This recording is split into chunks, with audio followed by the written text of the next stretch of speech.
at Run RX. So today we're going to talk about every runner's favorite topic, shoes. So running shoes are a huge part of running because you're going to have them on the whole time you run. So really what's the most important thing about your running shoe is how comfortable they are for you. And that's really first and foremost, like how does the shoe feel on your foot? And this is really important because you want to put your shoe on and it feels comfortable when you put it on. Like you should put the shoe on and stand in it and feel like, okay, I am ready to go. I'm ready to go. Walking, running, whatever it is you're going to do, you should feel like I could actually go out and do that and not feel like, oh, they're a little uncomfortable or they're a little stiff and I just think I need to break them in. And that's important because, again, you want flexibility in a shoe. You want flexibility in movement, right? For your running, for your walking, especially for running, you want that foot to be able to move. So, and what's interesting with shoes is generally, by the way, this is fun, it's also what they look like, right? Colors are fun. So, but really when you go to the shoe store, right? So if I'm a brand new runner and I've never run before, what's going to happen when you go to the shoe store is they're probably going to, of course, measure your foot, but also look at your other shoes. So if you have a tennis shoe that you've worn or another running shoe or just a general shoe, a lot of times they'll ask you to bring that in, right? So they can see how you wear your shoe. And this is important because it really tells you a movement pattern, right? And some shoe stores even go a step further and they'll do a gait analysis in the store, usually on a treadmill, or just have you put the shoe on and run up and down. And then they'll tell you something like you pronate or you supinate or you're flat-footed or you have high arches or whatever the issue may be. And then they're like, here's the shoe that will help you in running so that that doesn't happen. It's called motion control. This was a big thing when runners first started getting out recreationally. We should go this route really quick. So those of us that, I'm in my mid-50s, and when we were growing up, there really wasn't the variety of shoes there is today, right? Most of us wore Keds or Converse or, shoes that didn't have any support. Like support wasn't even a conversation when we were growing up. It was more about long lasting and durability, right? You wanted your shoes to last. You weren't really thinking about support. So then all of a sudden people started running, right? Starting in the mid-70s. And all of a sudden people are out there and they're running miles and going out for distance runs. And this was really new as far as recreationally, right? It was, of course, running and sports. And so what most runners do, by the way, is reach their foot out, like the recreational runners, distance runners. And so they started putting cushion in shoes and motion control. Both of these things became what was going to make the shoe work for you. And by the way, I'm so old that I remember the Magic Johnson shoes that you could pump. They were called Reebok Air Pump, and you could pump the shoe, right, to inflate the shoe, and then you could jump even higher. Like there's always been this magic belief of somehow the shoe will help you do more things in that shoe, right? And by the way, when you're a little kid, it's really fun. Like you put on shoes and you're like, I'm really fast, my fast shoes. We even had running shoes called Zips when I was young. So, there is something to the shoe, right? And as you get older, by the way, comfort is number one. When you're younger, you can get away with less comfort. And when you're older, you really want comfort. So I'm actually holding a shoe in case you watch this later and you're like, she's just sitting there holding a shoe.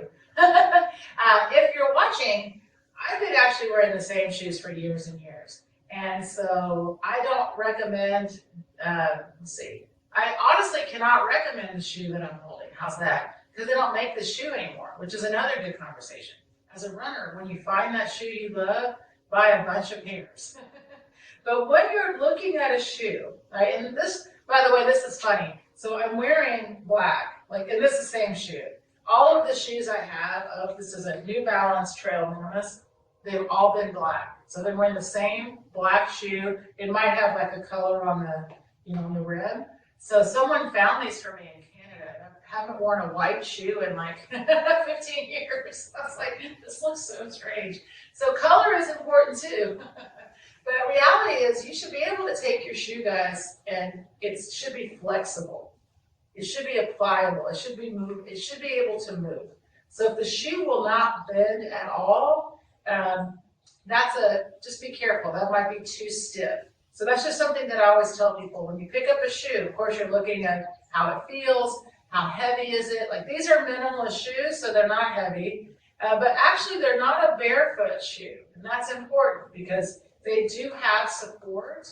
And this is a very solid rubber on the bottom. So I just encourage you that when you go shoe shopping, take a shoe and make sure it actually will flex, okay? And that's important.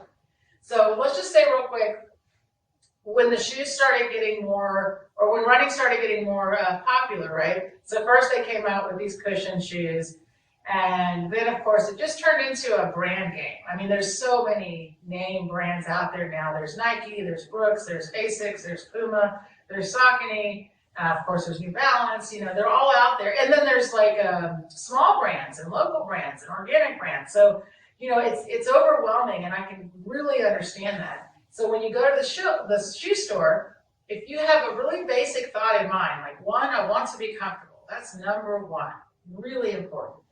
Then all the other things are secondary, you know, what color it is and all that. But you really need to think comfort. And then we can talk about things like, well, how much support do I need? Do I actually need cushion? Well, in reality, guys, is you do not need cushion. You need a shoe to prevent your foot from getting abrasion from the ground. And that means that, you know, like running barefoot, right? If I go out and run barefoot, I don't know what's on the ground. I could cut my foot, it could be hot, it could be cold, right? Shoes themselves are protection for the foot. First and foremost, I mean, that's what the shoe is, right? So when you go running, you want a shoe not only that protects your foot, but that also can handle, right, the impact of running. I mean, that's really what happened with the shoes, is they started to figure out how much impact does a runner generate, how much force is coming down, ground reaction force from the runner onto the ground, and how can we minimize that for the runner, right? I mean, that's what we all want. We all want to run and feel like we're just bouncing around and I don't feel my feet at all, running on clouds, right? All those thoughts. So that's how the shoe industry started putting more cushion with those two thoughts. We're going to measure the ground impact from the runner, and then we're going to try to minimize the impact with the shoe cushion. And what we've seen, guys, is a rise of cushion. We keep seeing the cushion grow in the shoes. Like the shoes today, they're like 3 feet tall. In fact, they've had to, we'll go into the super shoe in a minute, but they've had to actually start making stack height requirements for shoes because they got so puffy, so cushiony, so high with their stacks that people were getting actually injured with these stack heights. And also there's an advantage, we'll talk about that, when you get a lot of cushion, there's also a disadvantage. But the reality is now in racing and pro racing, there's actually stack height requirements, and you can't go above a certain height, right? Because all of a sudden you have an advantage. So it's not that you're taller, by the way, with this cushion. So this is really important. What they've really found is that the more cushion, the harder the runner hits, and the runner will themselves not feel the impact of the hit. However, the body still feels it. So all of the research is really showing that with the cushion has also unfortunately come even more running injuries because people are actually hitting the ground without worry, right? And that's what's happening. With the increase of cushion, we have not seen any reduction in running injuries. And that's important, guys, to understand that, because it starts to become that the shoe can only do for you what it was meant to do. And that's protect your foot from the ground. Your shoe itself really is not going to help you be a better runner. However, you can be a better runner inside of a good shoe. Does that help? And when I say that, you know, the super shoe itself, like the idea behind the super shoe, by the way, wasn't really to create a super runner. Because most runners that are elite, they already have a lot of skill, a lot of talent. They're already running really fast. What the challenge was recovery and soreness and being able to keep running. How can I keep running? How can I run and then get up and run again tomorrow? How can I run even longer? How can I run, and of course, even faster? That's how the super shoe idea came out, and they came out with this carbon plate. And they studied, Eliud Kipchoge was behind the super shoe. They studied his running form, actually, as we do, and what they found was the way he, his impact, the way he, he's a 4-foot, front of foot, ball of foot, ground toucher. He touches the ground with the ball of foot first, then the rest of the foot. So they started to put this, not cushion so much, but yeah, a layer of foam and then this carbon plate right there on the ball of the foot where his foot touches. Why? Because that is the most efficient place for the foot to touch. And when the foot touches down like that, there's a really great combination of gravity, ground reaction force, and muscle elasticity that work together to help pull the foot off the ground. And then you do the rest of it. You finish the pull. Well, he runs like that naturally. That is how he runs. So they designed this shoe to work with his running. And so every time this happened in his run, every time his foot was connecting, he was actually working less because of the carbon plate was helping that rebound effect with the gravity and ground reaction force. And also the timing. He hits the ground at the perfect time for that magic to happen. And so when he wears the super shoe, he could run longer and faster without fatiguing. And then he would get up the next day and feel like he was ready to run. That is the magic of the super shoe. What's amazing is, unless you already run with a similar technique or form to his, the shoe really doesn't have the same magic. And what's amazing is, a lot of runners have really good technique, and they are really doing well with that super shoe. However, runners that are not, unfortunately, using that same technique or running with that same form are actually getting stress fractures and injuries. And a lot of runners that are not even on the elite level, that are just recreational, are not seeing the results they thought they were going to see with that super shoe.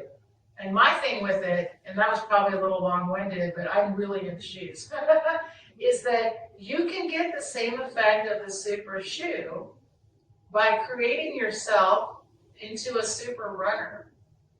And I mean that in a really good way. Like, you have so much foot strength you don't even realize, and elasticity in your own foot that you can use and develop at any age, by the way. Like, I'm never going to run as fast as Kipchoge. However, I can use his same running form. And then if I wanted to wear the super shoe, I would actually get the benefit of the shoe because I would have the form. However, most runners will tell you they only use those super shoes for race day, for their high performance day. So they train in regular shoes. And so I'm telling you this because when you go and you see, it's like anything else. Like, it's exciting to see it. Like, oh, they're so high, or they're so brightly colored, and they're super. They say super shoe. And I actually just saw an article yesterday in Outside Magazine, and it said, is your foot ready to run in a super shoe? Get your foot super strong to run in a super shoe. And I thought, well, why should I have to get my foot strong to run in the shoe? My foot should be strong just to run. So please keep in mind, there's so much marketing out there, and I get that. But when you go to the shoe store, your first thought, and the first thing you say to that salesperson is, I want to be comfortable. So before you start trying to change my movement or talk about motion control or anything like that, first, comfort. So bring out several pairs and then try them on, and really just, and walk around a second, run a little bit, and feel for yourself, how do I feel? And I want you to feel, like I said, like, how do I feel when I'm standing? How do I feel when I just hop a little bit? And then pull in place. And this, by the way, really turns into a conversation. And this is really neat, that when you run correctly, you minimize impact on the whole body, on all of the joints. And you also use muscle elasticity. So as you're learning and using these drills that we teach in RunRx, and we help you find that super feeling, I call it, what you'll find is you'll run in whatever shoe. And most people will change shoes, and I'm all for that. I think you should play around with shoes. Like I said, feel what, and I used to be a fanatic, just so you know. I used to tell everybody, everyone should wear minimalist shoes. Well, now I've been coaching for 30 years. I'm in my 50s. I don't do that anymore. One, you need to find the shoe that works for you. And most people that start to work on their foot strength and they start to work on their elasticity with the drills that we teach you, they start to work on their running action, they actually will start going a little more minimalist on their own. So I like you to find that for yourself, right? Instead of thinking, I want this shoe to make me this kind of runner, I want you to put the shoe on and think, I could wear this shoe for a while and feel really good at it. And that's really important. I could take that shoe and it does bend, because look guys, so does your foot, right? So you want to feel like my foot has the same range of motion, you can wiggle your toes, you can spread them out. You should feel like that. It's about, I can move my foot, I can wiggle my feet around, but the shoe itself is still snug on my foot. It feels like a part of your foot. That's what you really want it to feel like. And then as you get more into your running, you get more out there, and you want to try another shoe, or you want to do anything with that, then that's really fun for you, because again, it's still about comfort, but now you've got more of a foundation of how you feel in your run, right? And this is important because all of us have movement pattern things.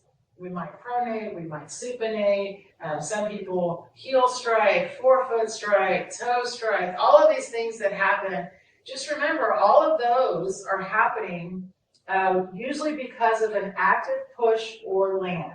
It's either you're pushing or reaching, right? So when you switch, you're running. When you start to run by pulling, then your lifted foot will actually drop in a neutral position, right under where it's supposed to, right there where it's supposed to. And all of those things start to not be an issue in your run. When you change your running action to pulling, it actually will help you reduce those other movements that are happening as they're not necessary. So when you take out unnecessary movements, you're just going to have more efficiency in your run. So we'll keep that there, since we're going to keep going into how to run in this whole month's progression. But I want you to remember, with shoes, comfort is number one, and then also, of course, flexibility. And then you can look at the color and all that fun stuff. But when you first go to get your shoes, I'm telling you, put them on and hop a little. Hop, hop, run, move, wiggle your toes. Make sure you feel like this feels good on my foot. All right, guys, thanks for listening. Please comment, questions. Happy to keep going on these topics. Happy to hear from you. Let us know what shoes you get. Let us know if they feel good and they're comfortable for you. And please like and subscribe and share if you can. Really happy to spread the word. Thank you.